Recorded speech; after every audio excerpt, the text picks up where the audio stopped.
আসসালামু আলাইকুম। জেরিনস village food মজার রেসিপিতে আপনাদের সকলকে স্বাগতম। আজ আমি আপনাদেরকে বাঙালির অত্যন্ত জনপ্রিয় একটি রেসিপি শেয়ার করে দেখাবো। রেসিপিটি হচ্ছে কচি লাউয়ের পাতা দিয়ে নোনা ইলিশের ভর্তা। রেসিপিটি শিখতে হলে পুরো ভিডিওটি 1 সেকেন্ডও না টেনে দেখতে থাকুন। দর্শক বন্ধুরা, আমি অনেক কষ্ট করে আপনাদের জন্যই নতুন নতুন গ্রামীণ রান্নার রেসিপি নিয়ে প্রতি বৃহস্পতিবার ও সোমবার সন্ধ্যা 7:30 আপনাদেরই প্রিয় চ্যানেল জেরিনস ভিলেজ ফুডে উপস্থিত হই। আপনারা আমার চ্যানেলের অন্যান্য যে ভিডিওগুলো আছে সেগুলোও দেখে আসতে পারেন। আশা করছি ভালো লাগবে। বন্ধুরা, যারা আমার চ্যানেলটি সাবস্ক্রাইব করেছেন তাদেরকে অসংখ্য অসংখ্য ধন্যবাদ। আর যারা এখনো সাবস্ক্রাইব করেন নাই তারা আমার চ্যানেলটি সাবস্ক্রাইব করে পাশে আসা বেল আইকন অল প্রেস করে রাখুন, যাতে এই চ্যানেল থেকে ভিডিও আপলোড হওয়ার সাথে সাথেই আপনি নোটিফিকেশন পেয়ে যান। আমার ভিডিও দেখে আপনারা সামান্যতম উপকৃত হলে সেটাই হবে আমার সার্থকতা। প্রিয় দর্শক বন্ধুরা, এই ভিডিওটি যদি ভালো লাগে তাহলে লাইক, কমেন্ট ও শেয়ার করতে ভুলবেন না। দর্শক বন্ধুরা, আজকে আমি আপনাদেরকে নোনা ইলিশ দিয়ে কচি লাউ পাতার ভর্তা করে দেখাবো। তো এই রেসিপিটি আমি কিভাবে করছি এর জন্য পুরো রান্নাটা আপনাদেরকে দেখতে হবে। রেসিপিটি তৈরির জন্য যেহেতু এটা কচি লাউ পাতা দিয়ে ভর্তাটা করব, তাই প্রথমেই আমি আমার গাছ থেকে কিছু কচি লাউ পাতা তুলে এনেছি। এই লাউ পাতাটা দিয়ে আজ আমি আপনাদের সুন্দর একটা আকর্ষণীয় ভর্তা করে দেখাবো। তো এই লাউ পাতাগুলো আমি প্রথমেই একটা একটা করে পানি দিয়ে ধুয়ে নিচ্ছি, কেননা গাছে এই লাউ পাতার মধ্যে দেখা যায় অনেক সময় অনেক ছোট ছোট পোকা থাকে, অনেক ধুলোবালি থাকে, যাতে বালি না লাগে সেই জন্য একটা একটা করে পাতা আমি ধুয়ে নিচ্ছি। পাতাটা অবশ্যই কচি নেওয়ার চেষ্টা করবেন, তাহলে ভর্তাটা খুব সুস্বাদু হবে। তো এই লাউ পাতাটা আমি ধুয়ে নিলাম। এখন আমি এই বক্সের মধ্যে খুব তাজা একটা নোনা ইলিশ রেখেছিলাম। তো এই নোনা ইলিশটাকে আমি আপনাদের খুব কাছ থেকে দেখিয়ে দিচ্ছি। ইলিশের এই মাঝখানের যে পেটিগুলো বা মাঝখানের টুকরোগুলো নেওয়ার চেষ্টা করবেন। তো আমি এখানে কিছু টুকরো মাছ, নোনা ইলিশ মাছ বা নোনা শুটকি যাই বলেন না কেন, এগুলো আমি এখন ধুয়ে পরিষ্কার করে ভর্তার জন্য রেডি করব। তো আমি এখানে মাঝখান থেকে 2-3 টুকরা নোনা ইলিশের শুটকিটা নিয়ে এখন ধুয়ে নিচ্ছি। খুব সুন্দর করে আঁশ ছাড়িয়ে নেবেন। এভাবে হাতের আঙ্গুল দিয়ে আলতো করে আঁশগুলো ছাড়িয়ে নিতে হবে এবং ভিতরে যে লবণগুলো থাকে লবণগুলো ছাড়িয়ে নেওয়ার চেষ্টা করবেন। তা না হলে দেখা যাবে যে রান্নার পরে খুব লবণ হয়ে গেছে তরকারিটা বা ভর্তাটা। সেজন্যই নোনা ইলিশের ভিতরে লবণগুলো থাকে সেগুলো খুব সুন্দর করে ধুয়ে নেবেন, তাতে করে লবণের পরিমাণটা ঠিক থাকবে। এভাবে আস্তে আস্তে আঙ্গুল দিয়ে আঁশগুলো ছাড়িয়ে নেওয়ার চেষ্টা করবেন। নোনা ইলিশ কয়েকবার ধুয়ে নেওয়া লাগবে, একবারে ধুলে হবে না, কয়েকবার খুব সুন্দর করে ধুয়ে, দেখেন কতগুলো আঁশ বের হয়েছে। তো এভাবে সুন্দর করে ধুয়ে নিতে হবে নোনা ইলিশটা। এভাবে কচলে কচলে ধুয়ে নেবেন। তো নোনা ইলিশটা ধুয়ে নেওয়ার পরে আমি বাকি উপকরণগুলো রেডি করে ফেলছি। আমি আপনাদের পুরো ভিডিওটি খুব সুন্দরভাবে করিয়ে দেখিয়েছি। আপনারা রান্নাটা যদি শিখতে চান তাহলে অবশ্যই পুরো ভিডিওটি না টেনে দেখবেন।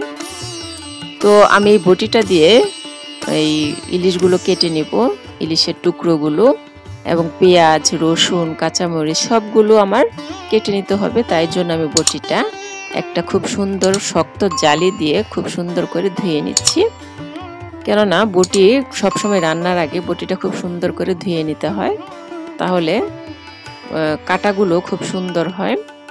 তো আমার মোটামুটি ধোয়া সবগুলো উপকরণ ধোয়া শেষ। এখন আমি ইলিশগুলো টুকরো টুকরো করে পিস করে নিচ্ছি। কিভাবে করে নিচ্ছি সেটাও আমি আপনাদেরকে দেখিয়ে দিচ্ছি। এরকম ছোট ছোট করে টুকরো করে নেবেন, আর এর সাইডে যে আঁশগুলো আছে সেগুলো ফেলে দিবেন। টুকরো টুকরো করে নিলে হবে কি, ভর্তাটা একদম মিশে যাবে, তা না হলে দেখা যাবে মাছটা আলাদা আলাদা হয়ে গেছে। এরকম পিস পিস করে নিয়ে নিচ্ছি, আপনাদেরকে আমি খুব কাছ থেকে দেখিয়ে দিচ্ছি।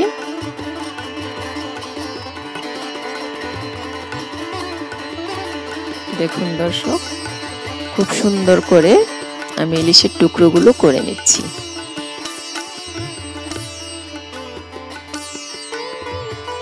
এখন আমি এই কচি লাউ পাতাগুলো ধুয়ে নিয়েছি, আপনাদের দেখিয়েছি।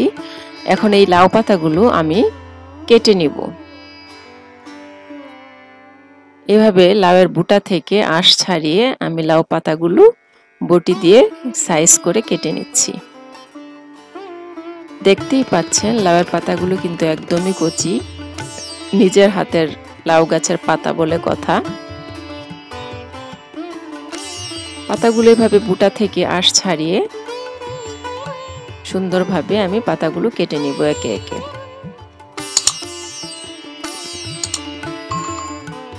এখানে পাতাটা আপনারা আপনাদের পরিমাণ মতো দিয়ে নেবেন। কেউ যদি বেশি করে ভর্তা করতে চান তাহলে পাতাটা একটু বেশি করে দিবেন, কেউ যদি অল্প করে করতে চান তাহলে পাতার পরিমাণটা একটু কম করে দিলেও হবে।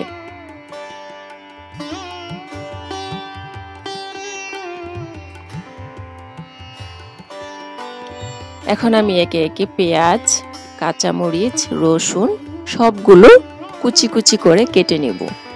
পেঁয়াজ, রসুন, কাঁচামরিচ কাটাও আমি আপনাদেরকে আপনাদের সুবিধার্থে দেখিয়ে দিচ্ছি। এখানে আমি দেখুন 4টি বড় পেঁয়াজ নিয়েছি, 3টি রসুন নিয়েছি এবং কিছু কাঁচামরিচ নিয়েছি। যেহেতু ছোট সাইজ কাঁচামরিচটা, তাই আমি একটু পরিমাণে বেশি নিয়েছি। আর ভর্তাটা আমি ঝাল ঝাল করে করব, তাই জন্য মরিচের পরিমাণটা একটু বাড়িয়ে নিয়েছি। আপনারা আপনাদের ঝাল অনুযায়ী মরিচটা নিতে পারেন। এভাবে পেঁয়াজ রসুনগুলো আমি ছিলে নিচ্ছি বটি দিয়ে। তারপর এগুলোকে আমি ধুয়ে নেব। ধুয়ে একটা বাটিতে আমি কুচি কুচি করে কেটে নেব।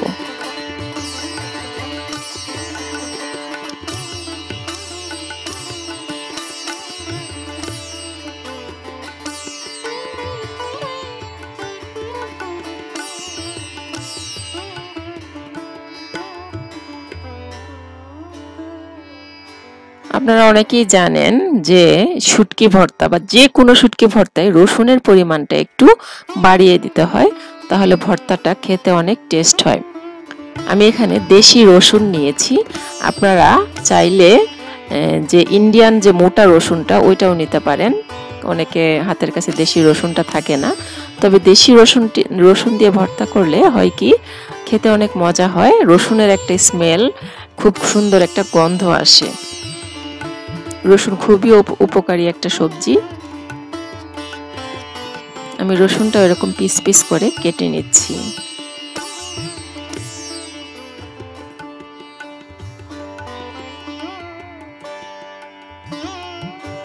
এখন আমি পেঁয়াজ, মরিচ, রসুন এগুলো সব ধুয়ে কুচি কুচি করে কেটে নেব।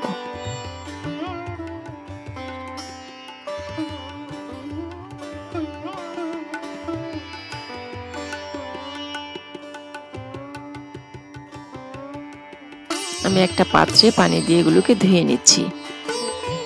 ধুয়ে তারপর আমি সবগুলো কাঁচামরিচ, পেঁয়াজ, রসুন কুচি করে কেটে একটা বাটিতে রেখে দিচ্ছি। আমার রান্নার যে উপকরণগুলো এগুলো কিন্তু একদম রেডি হয়ে গেছে। এখন আমি সবগুলো উপকরণ রান্নার জন্য চুলার কাছে নিয়ে যাব।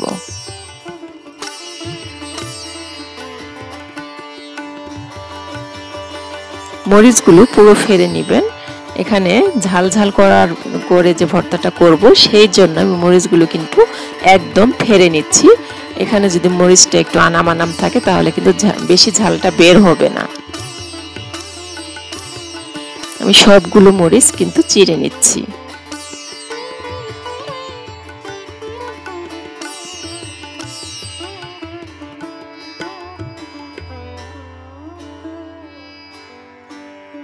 পেঁয়াজগুলো খুব মিহি করে কেটে নিচ্ছি।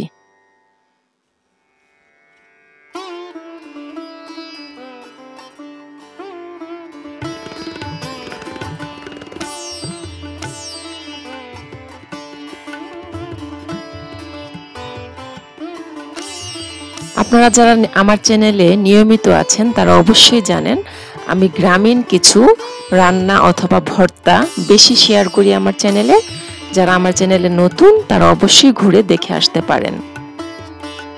আমি কয়েক প্রকারের শুটকি ভর্তা আপনাদের সাথে শেয়ার করেছি। অনেক ভর্তা আছে আমার চ্যানেলে, আপনারা চাইলে ঘুরে আসতে পারেন। তো দর্শক বন্ধুরা দেখুন, আমি সবগুলো উপকরণ নিয়ে হাজির হয়ে গেছি। এখানে আমি কুচি করে যে লাউ পাতাগুলো কেটে নিয়েছি, পেঁয়াজ, রসুন, কাঁচামরিচ কুচি খুব সুন্দরভাবে আমি নিয়ে নিয়েছি। এখানে আমি নিয়েছি একটু রসুন বাটা, একটু পেঁয়াজ বাটা, নিয়েছি হলুদ গুঁড়া, ধনে গুঁড়া, মরিচ গুঁড়া এবং পরিমাণ মতো লবণ।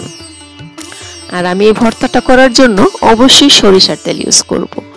আর আমি যে এখানে ছোট ছোট টুকরো করে নোনা ইলিশটা নিয়ে নিয়েছি। যে কি আকৃতিতে করে নিয়েছি এটা আমি আপনাদেরকে দেখিয়েছি, আপনারা এরকম সাইজ করে নিয়ে নেবেন। তো সবগুলো উপকরণ আমার রেডি। এখন আমি চুলায় গ্যাসটা অন করে দিয়েছি, দিয়ে আমি একটা কড়াই বসিয়ে নিলাম। তো কড়াইটা গরম হলে আমি পরিমাণ মতো সরষের তেল ঢেলে নিলাম। তো তেলটা মোটামুটি আমার গরম হয়ে গেছে। প্রথমে আমি রসুনগুলো ছেড়ে দিচ্ছি। রসুনগুলো একটু হালকা ভেজে নিব, কারণ রসুনের স্মেলটা যেন থাকে, সেজন্য আমি প্রথমে রসুনটা দিয়ে নিলাম। তো রসুন কুচিটা আমি কতক্ষণ একটু হালকা আঁচে নেড়ে নিব।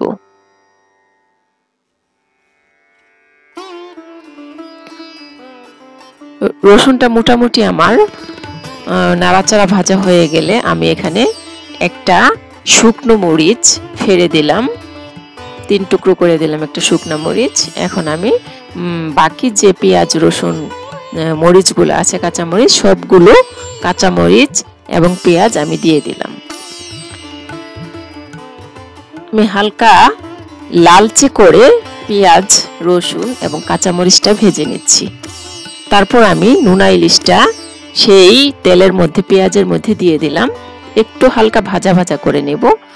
অবশ্যই এদিকে চুলার আঁচটা কিন্তু মিডিয়ামে রাখবেন, বেশি হাই হিট হলে শুটকিটা পুড়ে যেতে পারে। পেঁয়াজ, রসুন, কাঁচামরিচ এবং ইলিশ সবগুলো আমি দিয়ে ভেজে নিচ্ছি। এখন আমি একটু পেঁয়াজ বাটা ও রসুন বাটা দিয়ে দিচ্ছি। তারপর যে মশলাগুলো এখানে রয়েছে এগুলো আমি পানি দিয়ে মিক্সড করে একসঙ্গে দিয়ে দেব। এটা গ্রামের রান্নায় আপনারা দেখে থাকবেন, এই হলুদ গুঁড়া, মরিচ গুঁড়া, লবণ, ধনে গুঁড়া সবগুলো গুঁড়া কিন্তু একত্রে পানি দিয়ে মিক্সড করে দেয়, এতে কিন্তু বাটা মশলার একটা ফ্লেভার আসে। তো আমি আর একটু নেড়ে চেড়ে নিচ্ছি। তো নেড়ে চেড়ে আমি মশলাগুলো এবং পেঁয়াজগুলোকে একসাথে করে নিচ্ছি। এখন আমি হলুদ, মরিচের গুঁড়া এগুলোকে একটু পানি দিয়ে মিক্সড করে দিয়ে নেব। এখানে আমি কিন্তু পরিমাণ মতো লবণ নিয়ে নিয়েছি, আপনাদেরকে আমি আগেই বলেছি। এখন আমি পানি দিয়ে মিক্সড করে মশলাগুলো দিয়ে দিচ্ছি। এতে খুব সুন্দর একটা বাটা মশলার একটা ফ্লেভার পাওয়া যায়। আপনারা অবশ্যই বাসায় ট্রাই করে দেখতে পারেন। যদি আপনারা এই মশলাগুলো আরো 5-10 মিনিট আগে ভিজিয়ে রাখতে পারেন, তাতে করে আরো ভালো হবে। তো আমি এখনই একটু পানি দিয়ে নেড়ে চেড়ে মিক্সড করে দিয়ে দিচ্ছি।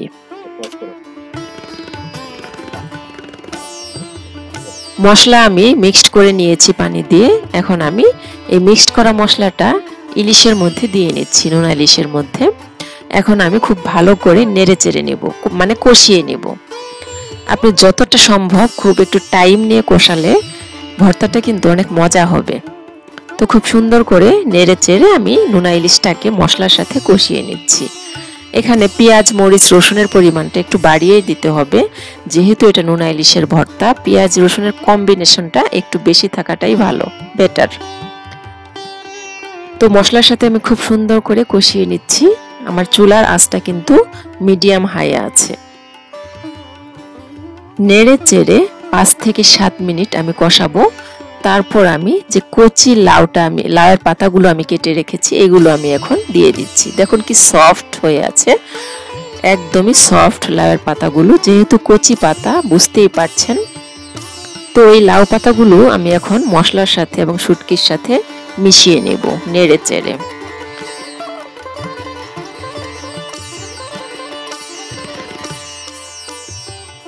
তো এইভাবে আমি মশলার সাথে লাউয়ের পাতাগুলো কষিয়ে নিব আবারও। যেহেতু এটা কচি লাউয়ের পাতা, তাই কিন্তু লাউয়ের পাতাগুলো খুব সহজেই মজে আসবে। দেখতে পাচ্ছেন খুব সহজেই মজে আসছে। প্রথমেই পানি দেওয়া যাবে না, আগে দেখতে হবে কতটা পানি উঠে এসেছে, তারপর পরিমাণ বুঝে হালকা একটু পানি দেওয়া যেতে পারে।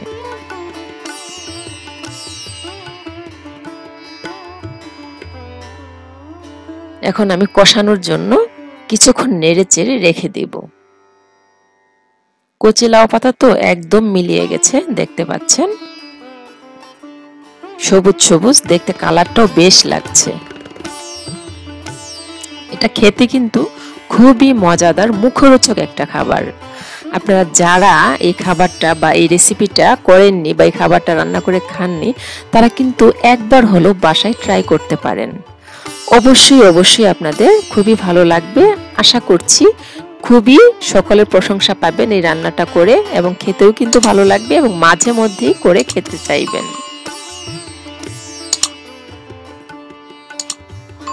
দেখুন অনেকটা কিন্তু পানি উঠে এসেছে। তারপর আমি সিদ্ধ হওয়ার জন্য অল্প একটু বাটিটা ধুয়ে পানি দিয়ে নিচ্ছি।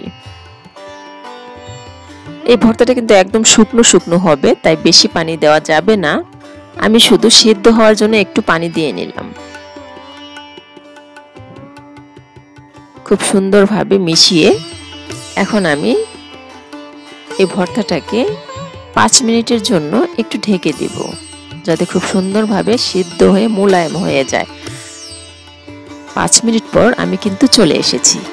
দেখুন একদম কি সুন্দরভাবে পানিটা শুকিয়ে গেছে, একদম কিন্তু শুকিয়ে ভাজা ভাজা হয়ে যাচ্ছে।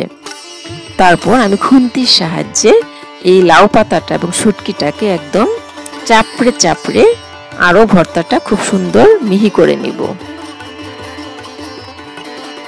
খেয়াল করে দেখুন দর্শক বন্ধুরা, আমি খুন্তির সাহায্যে কিরকম চাপড়ে চাপড়ে ভর্তাটাকে একদম মিহি করে নিচ্ছি, যাতে শাকটা শুটকির সাথে একদম মিশে যায়। আর একটা কথা আপনাদের সাথে আমি শেয়ার না করে থাকতেই পারছি না। লাউ পাতা দিয়ে আমি এই ভর্তাটা আমি আপনাদের সাথে যে শেয়ার করলাম, আপনারা কিন্তু চাইলে কচি যে কচু পাতা, যেটাকে বলে কচু পাতা, কচি পাতাগুলো দিয়ে কিন্তু এই ভর্তাটা করতে পারেন। এটাও কিন্তু অনেক টেস্টি একটা ভর্তা। তো আজ আমি আপনাদের লাউ পাতার এই ভর্তাটা করে দেখালাম। আমি এর পরবর্তী কোনো এক ভিডিওতে আপনাদের কচু পাতা মানে কচি যে কচু পাতা, এটা দিয়ে আমি আপনাদের শুটকি ভর্তা করে দেখাবো। এটাও কিন্তু অনেক মুখরোচক একটা ভর্তা। তো দেখতে পাচ্ছেন আমার ভর্তাটা প্রায়ই হয়ে গেছে, একদম শুকিয়ে গেছে। এখন আমি এই ভর্তাটাকে একটা বাটিতে সার্ভ করে নেব। দর্শক বন্ধুরা, আজকের এই মজার রেসিপিটি কিন্তু আমার রান্না করা শেষ।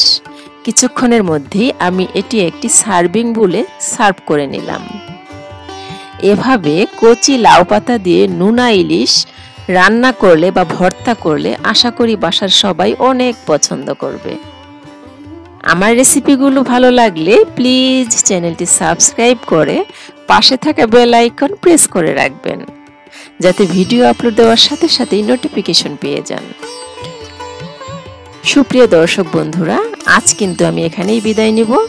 দেখা হবে পরবর্তী নেক্সট যে নতুন রান্নার রেসিপি নিয়ে হাজির হব। তো সে পর্যন্ত সকলেই কিন্তু অনেক ভালো থাকবেন, সুস্থ থাকবেন, আমার জন্য দোয়া করবেন। তো থ্যাঙ্কস ফর ওয়াচিং। আল্লাহ হাফেজ।